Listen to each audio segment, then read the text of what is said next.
हरे कृष्ण कृष्ण कृष्ण हरे हरे हरे राम राम राम हरे हरे। ओम नमो भगवते वासुदेवाय। ओम नमो भगवते वासुदेवाय। ओम नमो भगवते वासुदेवाय। नारायणं नमस्कृत्य नरं चैव नरोत्तमं देवीं सरस्वतीं व्यासं ततो जयमुदीरयेत्। नष्टप्रायेषु अभद्रेषु नित्यं भागवत सेवया भगवतिरुत्तमश्लोके भक्तिर्भवतिर्नैष्टिकी। ஸ்ரீமத் பாகவதம் முதல் ஸ்கந்தம் 9வது அத்தியாயம்.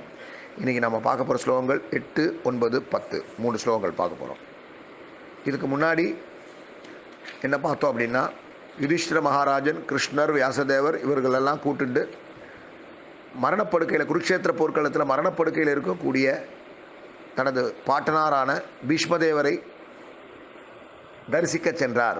அவருடைய மனசில் இந்த குருக்ஷேத்திர போர்க்களம் நடந்தது, அதன் மூலமாக பல உயிர்கள் கொல்லப்பட்டது. அதற்கு பிறகு அஸ்வமேத யாகங்கள் செய்தாலும் அவர் பல உயிர்கள் கொல்லப்பட்டதை வேறொரு உயிரை கொன்று அதை சரிகட்ட முடியாது அப்படின்னு மனசுக்குள்ளே இருந்தார். அதனால் அவருக்கு பீஷ்மதேவருடைய உபதேசம் தேவைப்பட்டது. அதனால் பகவான் யுதிஷ்டருடைய ஹிருதயத்திலிருந்து பீஷ்மதேவரை பார்க்க போகும்படி செய்தார். அதே பீஷ்மதேவருடைய ஹிருதயத்திலிருந்து அந்த உபதேசத்தை கொடுக்க போவரும் பகவான் கிருஷ்ணர் தான். ஏன்னா எல்லாருடைய ஹிருதயத்திலும் கிருஷ்ணர் இருக்கார். பரமாத்மாவுடைய ஹிருதயத்தில் கூடிய பரமாத்மாவுடைய அனுமதி இல்லாமல் நம்மளால் எதையுமே செய்ய முடியாது. அந்த வகையில் பீஷ்மதேவரை பார்ப்பதற்காக நற்குணத்தில் நிலை பெற்றவர்கள், 5வது ஸ்லோகத்தில் சொல்கிறார், நற்குணத்தில் யாரெல்லாம் சத்துவகுணத்தில் இருக்காங்களோ அவர்களும், இந்த பிரபஞ்சத்தில் மகாத்மாக்களாக இருக்கக்கூடிய எல்லா தேவ ரிஷிகளும், பிரம்ம ரிஷிகளும், ராஜ ரிஷிகளும், தேவர்களுடைய அந்த சந்ததியில் வந்தவர்கள் ரிஷிகளாக மாறினால் தேவ ரிஷி, பிராமண குடும்பத்தில் பிறந்து ரிஷியாக மாறினால் பிரம்ம ரிஷி, சத்திரிய குலத்தில் பிறந்து ரிஷியாக மாறினால் ராஜ ரிஷி, இவர்கள் அனைவரும் கூடியிருந்தார்கள். அது மட்டும் இல்லாமல் பர்வதமுனி, நாரதர், தௌமியர், பகவானுடைய அவதாரமான வியாசர், பிருகதஸ்வர், பரத்வாஜர், பரசுராமர், பகவானுடைய இன்னொரு அவதாரமான பரசுராமர், அவருடைய சிஷ்யர்கள் வசிஷ்டர், இந்திரபிரமதர், திரிதர், கிருத்சமதர், அசிதர், கக்ஷுவான், கௌதமர், அத்ரி, கௌஷிகர், சுதர்சனர், இந்த மாதிரி எல்லா முனிவர்களும் அங்கே கூடியிருந்தார்கள் அப்படின்னு நாம் பார்த்தோம். அந்த ஒவ்வொரு முனிவர்களும் யார் யார் என்ற அந்த டீட்டெயிலையும் நம்ம பார்த்தோம். இப்போது 8ல் என்ன நடக்குதுன்றதை பார்க்கலாம். முதல் ஸ்கந்தம் 9வது அத்தியாயம் 8வது ஸ்லோகம் படிக்கிறேன். அந்நேச்ச முனையோ பிரம்மன் பிரமராதாதயோ மலா சிஷ்யர் உபேதா ஆஜக்முஹு கஷ்யபாங்கிரசாதயா.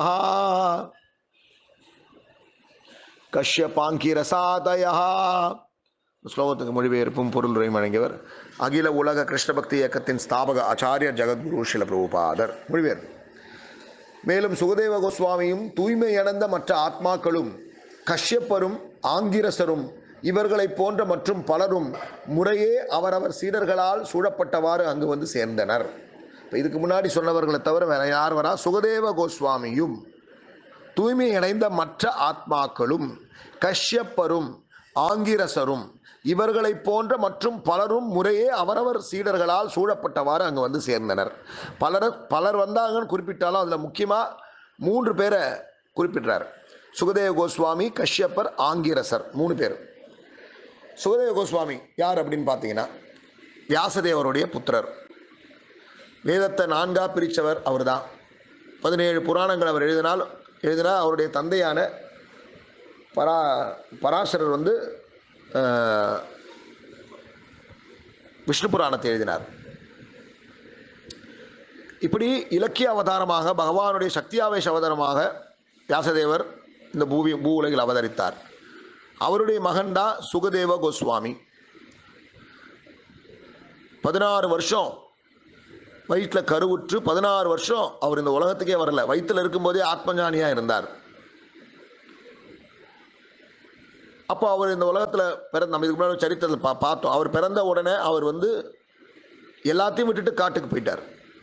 அப்புறமா மகாபாரதத்தையும் ஸ்ரீமத் பாகவதத்தையும் அவர் கேட்டதுக்கு அப்புறம்தான் அவர் மிகச்சிறந்த பக்தராக, அது வரைக்கும் ஆத்மஞானியாக இருந்தவர் பகவத் ஞானியாக மாறினார். இவர் மூலமாக தான் ஸ்ரீமத் பாகவதம் நமக்கு கிடைச்சிருக்கு. வியாசதேவர் முதல்ல அவருக்கு மகாபாரதத்தை சொல்லி கொடுத்தார், அப்புறம் ஸ்ரீமத் பாகவதத்தை சொன்னார். இந்த மகாபாரதத்தை, அதாவது 14 லட்சம் ஸ்லோகங்கள் உள்ள இந்த மகாபாரதத்தை கந்தர்வர்கள், யக்ஷர்கள், ராட்சசர்கள் இவங்களுடைய ஆலோசனை சபையில் இந்த மகாபாரதத்தை 14 லட்சம் ஸ்லோகங்களை சுகதேவ கோஸ்வாமி பாடினார். எல்லாமே பாட்டு தான், வாய் வழி பேசுவதல்ல. அதனால தான் நம்மளும் ஸ்லோகம் படிக்கும்போது அந்நே சமுனையோ பிரம்மன் பிரம்மராதாதயோ அமலா சிஷ்யர் உபேதா ஆஜக் முஹு கஷ்யபாங்கி ரசாதயா அப்படி சொல்கிறோம். ஒரு பாட்டு தான், அது எல்லாமே இசை. ஸோ அந்த மாதிரி இந்த 14 லட்சம் ஸ்லோகத்தை அவர் வந்து கந்தர்வர்கள், யக்ஷர்கள், ராட்சசர்களுடைய ஆலோசனை சபையில் சொன்னார். அதுக்கப்புறமா இந்த ஸ்ரீமத் பாகவதம் படிச்சுட்டு இருக்குமே, இந்த ஸ்ரீமத் பாகவதத்தை சொன்னவரே அவர் தான். நாம் படிக்கும்போது என்ன சொல்கிறோம், சில நேரங்களில் சூத கோஸ்வாமி நைமிஷாரண்யத்தில் சௌனக ரிஷிக்கு சொல்லிட்டு இருக்கார் சொன்னோம். ஆனால் அந்த சூத கோஸ்வாமி முதல்ல பாகவதத்தை கேட்டது இந்த நைமிஷாரண்யத்துக்கு முன்னாடி கங்கை நதி கரையில் பரீட்சித்து மகாராஜன், அர்ஜுனனுடைய பேரன், பஞ்சபாண்டவருடைய பேரனான பரீட்சித்து மகாராஜா உத்தராவுடைய கர்ப்பத்தில், அதையும் நம்ம படித்தோம். அவர் வந்து அந்த பிரம்மாஸ்திரம், அஸ்வத்தாமனை ஏதின அந்த பிரம்மாஸ்திரத்தை கிருஷ்ணர் எப்படி காப்பாற்றுறாரு. ஸோ அந்த பரீட்சித்து மகாராஜா 7 நாளில் ஒரு பாம்பு, தக்ஷகன்ற பாம்பு கடிச்சு இறந்துருவான்ற ஒரு சாபம் அவருக்கு கிடைத்த காரணத்தினால் அந்த 7 நாட்கள் தன்னுடைய இறுதி காலத்தில் எதை கேட்க வேண்டும், எதை கேட்கக்கூடாது, எதை பார்க்க வேண்டும், எதை பார்க்கக்கூடாது, எதை நினைக்க வேண்டும், எதை நினைக்கக்கூடாது, எதை செய்ய வேண்டும், எதை செய்யக்கூடாது அப்படின்ற விஷயத்தை அவர் வியாசர் முதல் கொண்டு எல்லாரையும் கூட்டி நாரதர் முருகனை உட்கார வச்சப்போ சுகதேவ கோஸ்வாமி அங்கே வந்து இந்த ஸ்ரீமத் பாகவதத்தை சொல்கிறார். இப்படி அந்த ஸ்ரீமத் பாகவதத்தை கேட்டவுடன் அங்கிருந்த சூத கோஸ்வாமி இதை கேட்டு அவர் மூலமாக இந்த ஸ்ரீமத் பாகவதம் நைமிஷாரண்யத்தில் சௌனக ரிஷிக்கு வருது. அந்த கதை தான் வருது. அதனால தான் சில நேரங்களில் சுகதேவ கோஸ்வாமி சொல்கிறார் அப்படின்னு சுக உவாச்சான்னு வரும், சில இடத்துல சூத்த உவாச்சான்னு வரும், சூத்த கோஸ்வாமி சொன்னார். ஸோ இது 2 இடங்கள்லையும் மாறி மாறி போயிட்டு வருது. அந்த மாதிரி ஸ்ரீமத் பாகவதத்தை இன்னைக்கு உலகத்துக்கு கொடுத்தவர் தான் சுகதேவ கோஸ்வாமி. அவரால் பேச பாடப்பட்டது. அதுக்கு பிறகு அதை வந்து டாக்குமெண்டேஷன், அதை எழுத்தாக மாற்றுறவர் வியாசதேவர். அவர் தான் குரு. சுகதேவ கோஸ்வாமிக்கு குருவே தன்னுடைய தந்தையான வியாசதேவர். அவர் தான் சொல்லி கொடுத்தார். இவர் மூலமாக மக்கள்கிட்ட வாய் வழியாக வந்தது, எழுத்து வழியாக மறுபடியும் அதை மாற்றினார். அதனால் அவர் வந்து இந்த பரீட்சித்து மகாராஜனுடைய சாப்பிடாமல் இருக்கும்போது அந்த சபையில் வந்தார், வந்து தான் பாகவதம் சொன்னார் அப்படின்னு சொல்லப்படுது. யுதிஷ்ட மகாராஜன் ராஜசபையிலும் இருந்தார் அப்படின்னு சொல்லப்படுது. இது வந்து இந்த குறிப்பெல்லாம் வந்து மகாபாரதத்தில் இருக்கு. இந்த மாதிரி வியாசதேவர்கிட்ட இருந்து பல தத்துவ விசாரங்களை அவர் கற்றறிந்தார். நாரதர் மற்றும் வியாசருடைய கருணையால் அவர் அவ்வப்போது சூரிய கிரகத்துக்கு சென்று விட்டு வருவது வழக்கம். என்னெல்லாம் வந்து இவர் மூலமாக மக்களுக்கு போச்சு அப்படின்னா, பரமபுருஷ பகவானுடைய உன்னதமான நிலை, பகவான் ஸ்ரீ கிருஷ்ணருடைய உன்னதமான நிலை என்ன. மற்றவங்க சொல்கிற மாதிரி அவர் சராசரி மனிதனா, அவர் யோகியா, இல்லை வந்து என்னென்னவோ சொல்கிறான்ல, ஆனால் உண்மையாக பகவான் கிருஷ்ணர் யார்? அதுதான் பகவத்கீதை கிருஷ்ணர் சொல்கிறார், பகுநாம் ஜென்மனாமந்தே ஞானவான் மாம் பிரபத்தியத்தே வாசுதேவக சர்வமிதி சமஹாத்மா சுதர்லபகா. பல ஜென்மங்கள் கடந்த பிறகுதான் ஒருத்தன் உண்மையில் ஒருவன், புத்தியுள்ள ஒருவன், வாசுதேவன் தான் எல்லாம், நான் தான் எல்லாத்துக்கும் அடிப்படை, நான் தான் எல்லாத்துக்கும் மூலம், எல்லாத்துக்கும் ஆதாரம், ஆர்ஜின் நான் தான் அப்படின்றத புரிஞ்சுப்பான் அந்த மகாத்மா. அந்த மாதிரி ஒரு ஆத்மா இருக்கானே, அந்த உத்தமமான ஆத்மா, மகாத்மா காண்பதற்கு அரிதானவன் கீதையில சொல்றார். அதனால கிருஷ்ண பக்தர்களை பார்க்கறது ரொம்ப கஷ்டம். எல்லா தேவதைகளையும் வழிபடுறது, எல்லா பூஜையும் பண்றது, கிருஷ்ணருக்கும் கோகுலாஷ்டமி அன்னைக்கு அவருக்கு ஒரு காலை போட்டு அவருக்கு சீடை வைக்கிறதுன்றது இல்லை. தன்னுடைய வாழ்க்கையில் எந்த நாள் வந்தாலும் சரி, எந்த தேவதாவுடைய விழாக்கள் வந்தாலும் சரி, அனைத்து மரியாதையும் பூஜையும் வந்தனமும் பகவான் கிருஷ்ணருக்கே அப்படின்னு இருக்கக்கூடிய அந்த கிருஷ்ண பக்தன் காண்பதற்கு மிக மிக அரிதானவன் அப்படின்னு கிருஷ்ணரே சொல்றார் கீதையில. அந்த வகையில் பகவானுடைய உண்மையான நிலை, பகவானை எப்படி நேருக்கு நேராக பார்க்கறது, ஸ்ட்ரைட்டாக கிருஷ்ணர் எப்படி தரிசிக்க முடியும், ஒரு நல்ல ஒரு மாணவனாக, ஒரு பக்தியை பின்பற்றக்கூடிய மாணவனாக அந்த அறிவு நிலையை எப்படி எட்ட முடியும்? இந்த உலகத்துக்கும், இந்த மெட்டீரியல் அண்ட் ஸ்பிரிச்சுவல், இந்த ஜட உலகத்துக்கும், இந்த ஜட இயற்கைக்கும் ஜீவராசி இதுக்கான உணர்வு என்ன? இந்த ஜடத்துக்கும் சேத்தனத்துக்கும் என்ன வித்தியாசம்? ஆத்மாவுக்கும் உடலுக்கும் என்ன வித்தியாசம்? யாரெல்லாம் இந்த மாதிரி நான் இந்த உடல் எல்லாம் ஆன்மான்றதை உணர்ந்திருக்கிறார்களோ, அந்த தன்னுணர்வு பெற்ற ஆத்மாக்கள், இவங்களுடைய அறிகுறிகள் என்ன? இந்த ஜட உலகம் எப்படி இயங்குது? அதில் ஒரு விஷயம் பார்த்தீங்கன்னா, ஸ்ரீமத் பாகவதத்தில் கர்ப்போதகஷாய் விஷ்ணு அந்த கர்ப்ப ஜலத்தில் படுத்துக்கிட்டு அவருடைய வயிற்றிலிருந்து எல்லாமே படுத்துக்கிட்டு தான். ஃபஸ்ட்டு காரணோதகஷாய் விஷ்ணு காரண ஜலத்தில் படுத்துக்கிட்டு இந்த பிரபஞ்சத்தை உருவாக்குறார், பப்புல உருவாக்குறார் மகத்தத்துவம் மூலமாக. அதுக்கப்புறம் கர்ப்போதகஷாய் விஷ்ணு கர்ப்பஜலத்தில் படுத்துக்கிட்டு இந்த பிரபஞ்சத்தை கிரியேட் பண்ணுறார். வயிற்றுலேருந்து நாபிலேருந்து தாமரை வந்து பிரம்மலோகத்தில் இந்த உலகத்தை கிரியேட் பண்ணுறார். அதுக்கப்புறம் க்ஷீரோதகஷாய் விஷ்ணு பார்க்கடலில் படுத்துக்கிட்டு எல்லா ஜீவராசியோட ஆத்மாவையும் பரமாத்மாவாக இருக்கார். பல காரியங்களை, பல அவதாரங்களை எடுக்கிறார் அவர் தான். ஆனால் பைபிளில் எடுத்தோன்னே என்ன போட்டிருக்கு? நீரிலே மிதந்து கொண்டு இறைவன் அனைத்தையும் படைத்தார்னு போட்டிருக்கும். பைபிளோட முதல் வாக்கியமே தான். நேற்று கூட ஒருத்தர் எனக்கு காமிச்சார். பைபிளில் எடுத்தோடனே நீரிலே மிதந்து கொண்டு அப்படின்றது. அது வேற யாரும் இல்லை, கர்ப்போதகஷாய் விஷ்ணு தான், வேற யாரும் கிடையாது. ஸோ இப்படி அந்த பகவானை, அந்த மாணவன் பகவானை பற்றின அறிவை எப்படி பெறுவது? 5 மூலப்பொருட்களை பற்றிய கருத்து, பஞ்சபூதம், நிலம், நீர், நெருப்பு, காற்று, ஆகாயம், இது என்ன? புத்தியின் விந்தையான நிலை, நம்மளுடைய அறிவு எந்த மாதிரி சூழ்நிலைக்கெல்லாம் எப்படிலாம் அது எப்படி அது சாத்தியப்படுது பகவானை உணர்வதற்கு? ஜட இயற்கை மற்றும் ஜீவராசி ஆகியவற்றின் உணர்வு, தன்னுணர்வு பெற்ற ஆதிக்கம் ஜட உலகின் இயக்கம், ஆதிக்கம் செலுத்தும் ஜட இயற்கை குணங்களுக்கான அறிகுறிகள். இந்த உலகம் எப்படி இயங்குது? எது இந்த உலகத்து மேலே ஆதிக்கம் செலுத்துதுன்னா 3 குணங்கள் தான். சத்துவகுணம், ரஜோகுணம், தமோகுணம். மனுஷனாகட்டும் மிருகமாகட்டும் எல்லாமே அந்த குணத்துக்கு ஏற்ற மாதிரி நடக்கிறான். இன்னைக்கு பாகவதம் படிச்சுக்கிட்டு இருக்கோம், நீங்கள் பாகவதம் கேட்டுக்கிட்டு இருக்கீங்க. இந்த நேரத்தை நாம் ஸ்ரீமத் பாகவதத்துக்காக ஒதுக்குறோம்னா நாம் சத்துவகுணத்தில் இருக்கோம்னு அர்த்தம். சத்துவகுணத்தில் நாம் இருக்கிறனால தான் இதை கேட்க முடியுது. அப்போ என்ன? குணம் தான் நம்மளை ஒரு காரியத்தை செய்ய வைக்குது. அப்போ அந்த குணம் எங்கேருந்து வருது? தானாக முளைச்சி வராது. முதல்ல இந்த உதாரணம் சொல்லிடுறேன். இன்னைக்கு ஸ்ரீமத் பாகவதம் இப்போ நாம் கேட்குறோம் அப்படின்னா இப்போ நாம் சத்துவகுணத்தில் இருக்கோம். இதே நேரத்தில் வேற எவனாவது ஒருத்தன் உலக விஷயத்தில் அனுபவிக்கிறதுல இருக்கான்னு வச்சுக்கோங்க. அனுபவிக்கிறது என்ன? அந்த உலகத்தில் எக்கச்சக்கமாக இருக்குது. பொண்ணுலேருந்து பெண் வரைக்கும் எல்லாம் இருக்குது. இந்த மாதிரி ஏதாவது ஒரு விஷயத்தை ஒருத்தன் அனுபவிச்சுட்டு இருக்கான்னா அவன் ரஜோகுணத்தில் இருக்கான்னு அர்த்தம். இந்த நேரம் நான் சொல்கிறேன். இது இல்லாமல் ஒருத்தன் தூங்கிட்டு இருக்கான்னு வச்சுக்கோங்க. சூரியன் வந்தாச்சு, தூங்கிட்டு இருக்கான் ஒருத்தன் அப்படின்னா அவன் தமோ குணத்தில் இருக்கான்னு அர்த்தம். அப்போது இந்த குணங்கள், சத்துவகுணம் ஒருவனை சத்துவகுணத்தில் ஆத்மாவின் பக்கம் திருப்புகிறது. ரஜோகுணம் இந்த உலக விஷயத்தை அனுபவிக்கும் விஷயத்தில் திருப்புகிறது. தமோகுணம் ஒருவனை மயக்க குணத்தில் திருப்புகிறது. ஸோ அப்படின்னா என்னன்னா, இந்த குணங்கள் தான் நம்மளை ஆட்டி படைக்குது. இந்த குணங்கள் எப்படி வரும்? ஏன் ஒருத்தர் சத்துவகுணத்தில் இருக்கான், ஒருத்தர் ரஜோகுணத்தில் இருக்கான், ஒருத்தர் தமோ குணத்தில் இருக்கான்னா இதுக்கு பேஸ் என்னன்னா சாப்பாடு.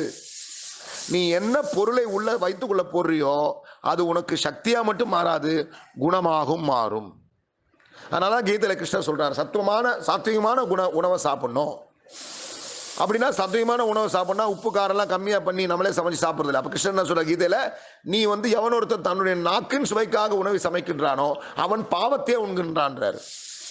அப்ப என்ன பண்ணோம்? தேவர்கள் மழையின் மூலமாக நமக்கு தானியங்களை கொடுக்கிறார்கள், பதிலுக்கு நீங்க சமைச்சு அதை யாகத்துல அவங்களுக்கு அர்ப்பணம் பண்ணிட்டு சாப்பிடணுன்றார்.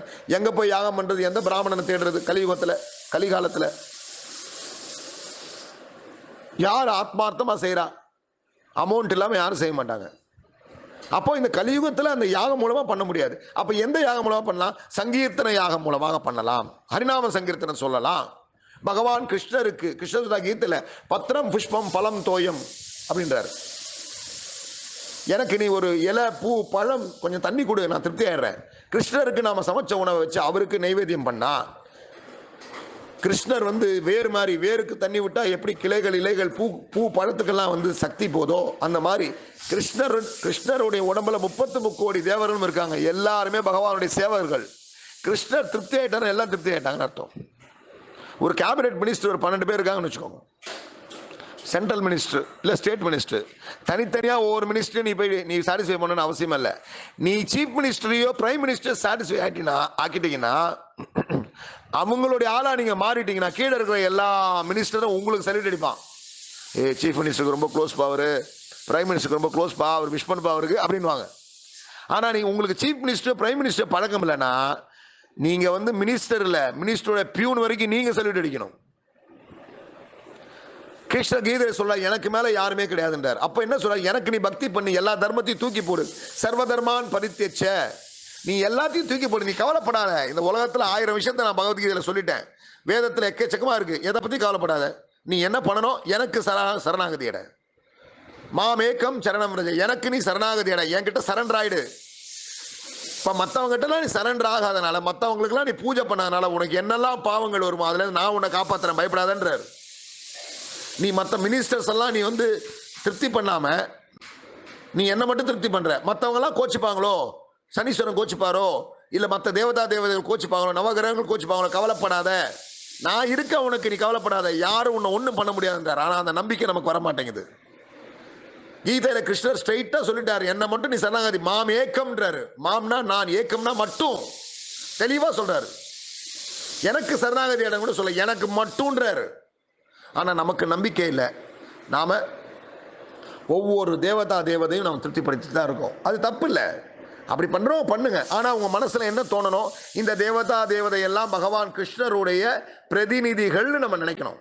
இந்த மினிஸ்டர்ஸ் எல்லாமே, கேபினெட் மினிஸ்டர்ஸ் எல்லாமே சீஃப் மினிஸ்டரோடையோ இல்லை பிரைம் மினிஸ்டரோடையோ ரெப்ரசன்டேட்டிவ்ஸ் அப்படின்னு நினைக்கணும். கிருஷ்ணர் சொல்லிட்டார், உங்களுக்கு இன்விடேஷன் கொடுத்துட்டாரு, நீ ஒன்றும் வேற எதையும் செய்வானாப்பா, எனக்கு பக்தி பண்ணு, நான் பார்த்துக்கிறேன் ஒன்று. நம்மளால் அதை எடுத்துக்க முடியல. அதனால தான் கிருஷ்ணர் சொல்றார் கீதையில, சமகாத்மா சுதுர்லபகா, அந்த மாதிரி எனக்கு மட்டுமே சரணாகதி அடைந்த ஆத்மா காண்பதற்கு மிக மிக அரிதானவன்றார்.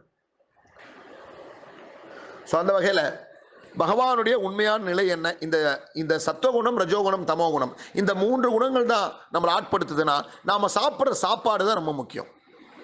பகவானுக்கு நைவேத்தியம் பண்ணாமல் கண்டதை சாப்பிட்டோன்னா, காரமா மாமிசம் இதெல்லாம் சாப்பிட்டோன்னா நமக்கு என்ன வரும், ஒன்று ரஜோகுணம் வரும், இல்லை தமோகுணம் வரும். அப்போ சத்துவகுணத்தை மேலோகுணம்னா நம்ம சாத்விகமான உணவுகளை சாப்பிடணும். சாத்விகமான உணவுகளில் பூண்டு வெங்காயம் கூட இருக்காது. வெஜிடேரியன் சாப்பிட்டா சாத்விகமான உணவு இல்லை. வெஜிடேரியனில் பூண்டும் வெங்காயமும் தமோகுண உணவு. நான் வெஜிடேரியன் சாப்பிட்றதுக்கும் மாமிசம் சாப்பிட்றதுக்கும் பூண்டு வெங்காயம் சாப்பிட்றதுக்கும் வித்தியாசம் இல்லை. என்ன வித்தியாசம் இல்லை அப்படின்னா, என்ன சார் சொல்கிறீங்க, என்ன சார் நாங்களாம் வெஜிடேரியன் சாப்பிட்றோமேனா தப்பு இல்லை. மாமிசம் சாப்பிட்டா பாவம் வரும்.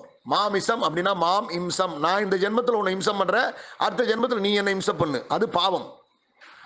வெஜிடேரியன் சாப்பிட்டா பாவம் இல்லை, ஒரு வகையில் பாவம். என்ன சொல்கிறார் கிருஷ்ணர் கீதையில், எவன் ஒருத்தன் எனக்கு நைவேத்தியம் பண்ணாமல் இல்லை தேவர்களுக்கு படைக்காமல் சாப்பிட்றானோ அவன் பாவத்தையே உண்கின்றான்றார், நாக்கு சுவைக்காக சமைக்கிறவன். அப்போ நீங்க பூண்டு வெங்காயம் போட்டா கிருஷ்ணருக்கு இல்லை, தேவர்கள் கூட எடுத்துக்க மாட்டாங்க.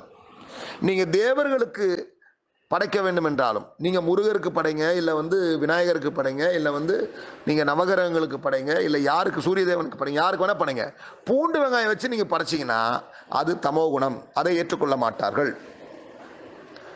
ஸோ அதனால நாம சாப்பிடக்கூடிய உணவு எந்த அளவுக்கு சுத்தமாக இருக்கோ அந்த அளவுக்கு நம்மளும் சத்துவ குணத்தில் இருப்போம். இப்படி இந்த 3 குணங்களுடைய ஆதிக்கம் அதை பற்றி சாஸ்திரம் சொல்லுது. இதையும் அவர் தான் சொல்லியிருக்கார். மரம் போல் கிளை விட்டு படரும் ஓயாத ஆசைகள் ரொம்ப ரொம்ப ரொம்ப முக்கியம். மரம் போல் கிளை விட்டு படரும். எப்படி ஒரு மரம் இருந்தால் அந்த கிளையை அப்படியே வளர்ந்துக்கிட்டே போகும். அது மட்டும் இல்லை, ஒரு செடியோட கிளையை உடைச்சி நீங்கள் வந்து மண்ணில் வச்சிங்கன்னா உடனே வளரும். ரொம்ப நாளாக அடியனுக்கு ஒரு சந்தேகம் இருந்துகிட்டே இருந்துச்சு, என்னடா இது ஆத்மான்றது ஒன்று தானே, அது எப்படி ஒரு ஆத்மா ஒரு மரம் அதை வெட்டி இன்னொன்னுத்துல வச்சோன்னே உடனே வளருது, அப்போ ஒரு ஆத்மாவே 10 மரமாக வளருமா அப்படின்னு. ஆனால் பாகவதம் ஒரு அற்புதமான விஷயத்தை அதில் சொல்லுது. என்ன சொல்லுது, இந்திரன் தன்னுடைய சாபத்தை ஏற்ற காரணத்தினால் இந்திரன் ஒரு பிராமணரை கொண்ட அந்த பிரம்மத்தி தோஷத்துக்காக 4 பேருக்கு தன்னுடைய பாவத்தை பிரித்து கொடுக்குறான். பெண்களுக்கு கொடுக்குறான், நிலத்துக்கு கொடுக்குறான், நீருக்கு கொடுக்குறான், மரத்துக்கு கொடுக்குறான். அப்போ அந்த பாவத்தை ஏற்றுக்கும் போது அதுக்கு ஒரு வரமும் கிடைக்கிறது.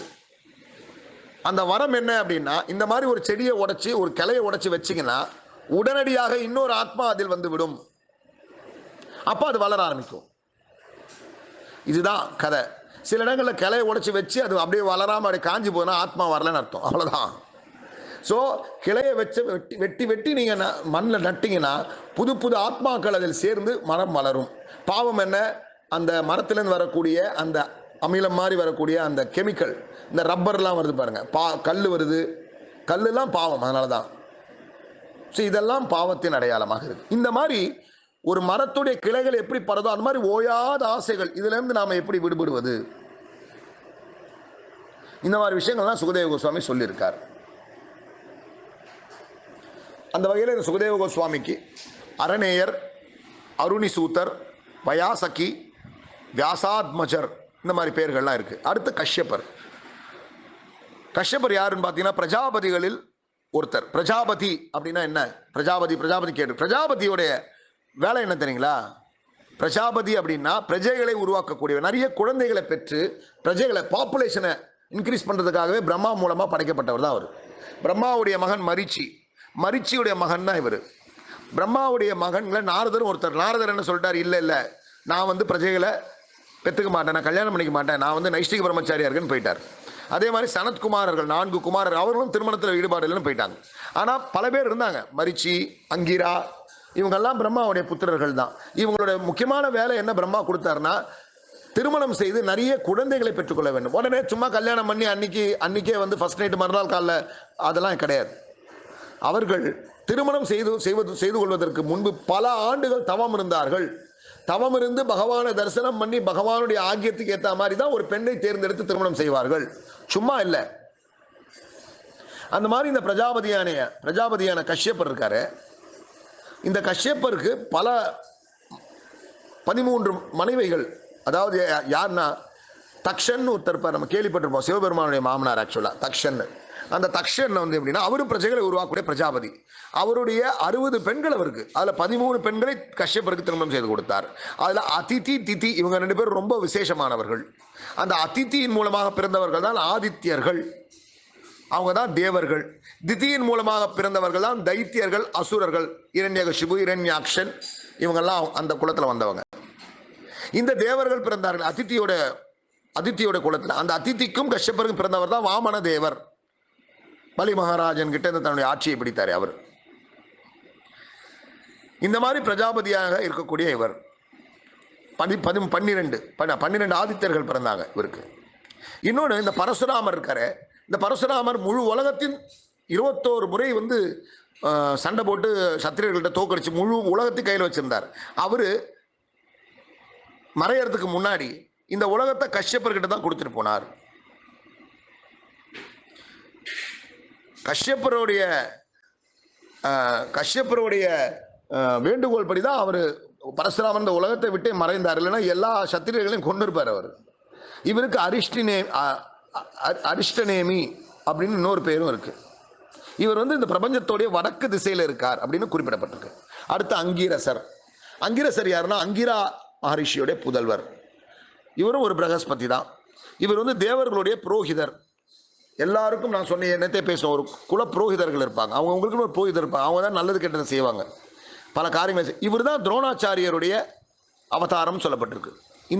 இந்த அங்கிரசர் தான் துரோணாச்சாரியர் இவருடைய ஒரு அம்சம்னு சொல்லப்பட்டிருக்கு. ஆனால் இதே துரோணாச்சாரியர் வாழக்கூடிய காலத்தில் இவர் இருக்கார். இவர்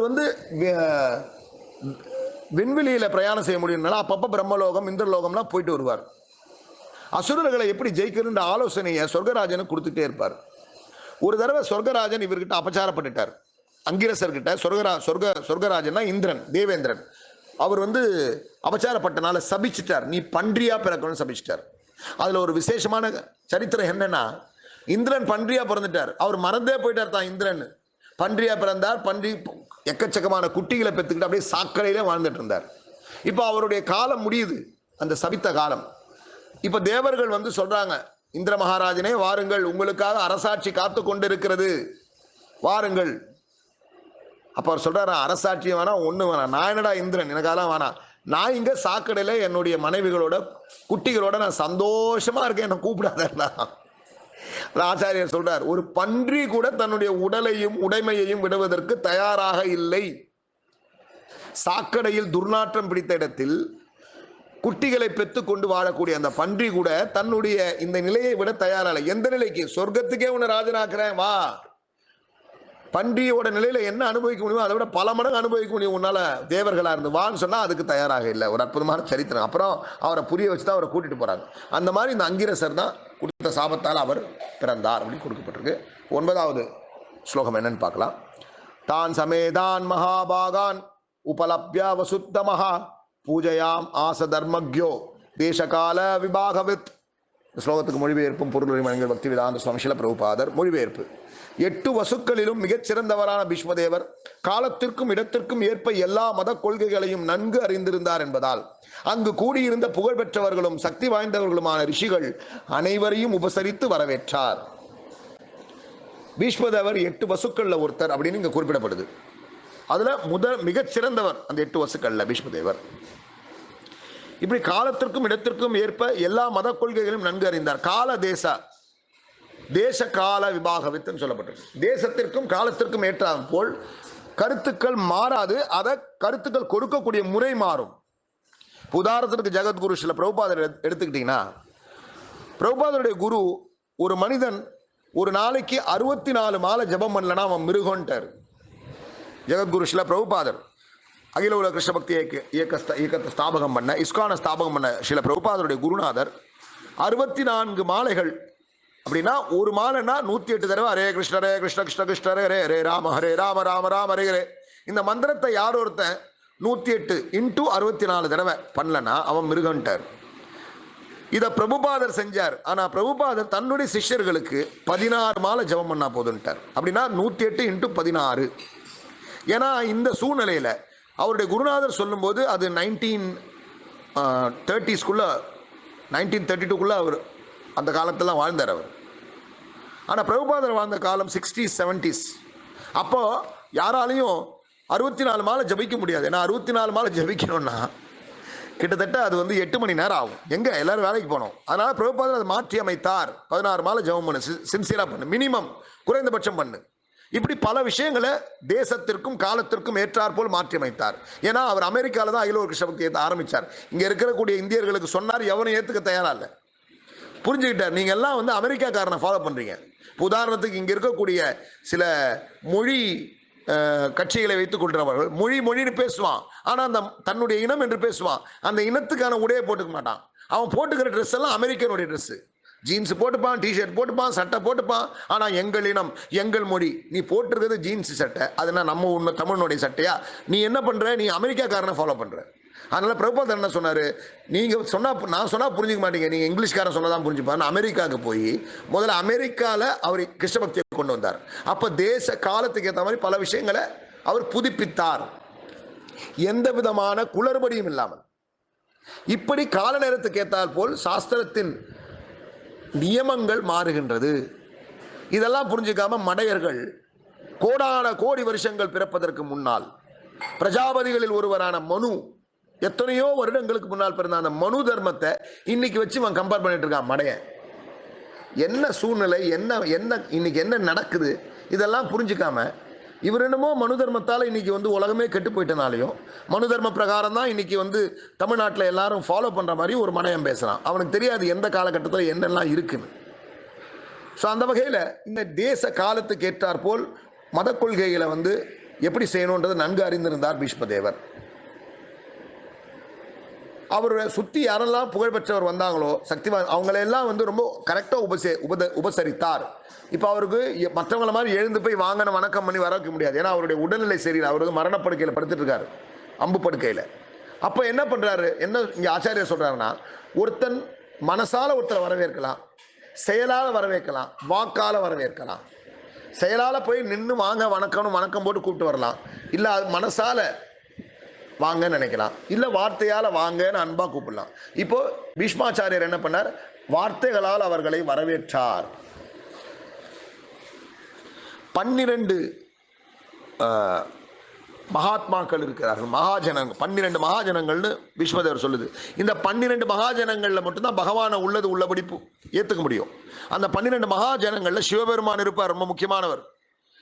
அப்புறம் தர்மராஜன், அதாவது யமராஜன் இருப்பார், சுகதேவ கோஸ்வாமி இருப்பார், நாரதர் இருப்பார், ஸோ இந்த 12 மகாஜனங்களில் ஒருத்தர் இந்த பீஷ்மதேவர். அவரும் ரொம்ப 12 அவர் என்ன சொல்றாரோ அது சத்தியம், அது வேதம்.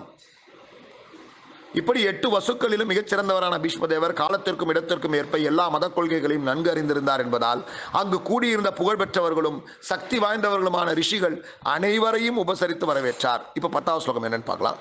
கிருஷ்ணம் ச தத் பிரபாவக்ய ஆசினம் ஜெகத் ஈஸ்வரம் ஹிருதிஸ்தம் பூஜையாம் ஆச மாயயோபாத விக்கிரகம்.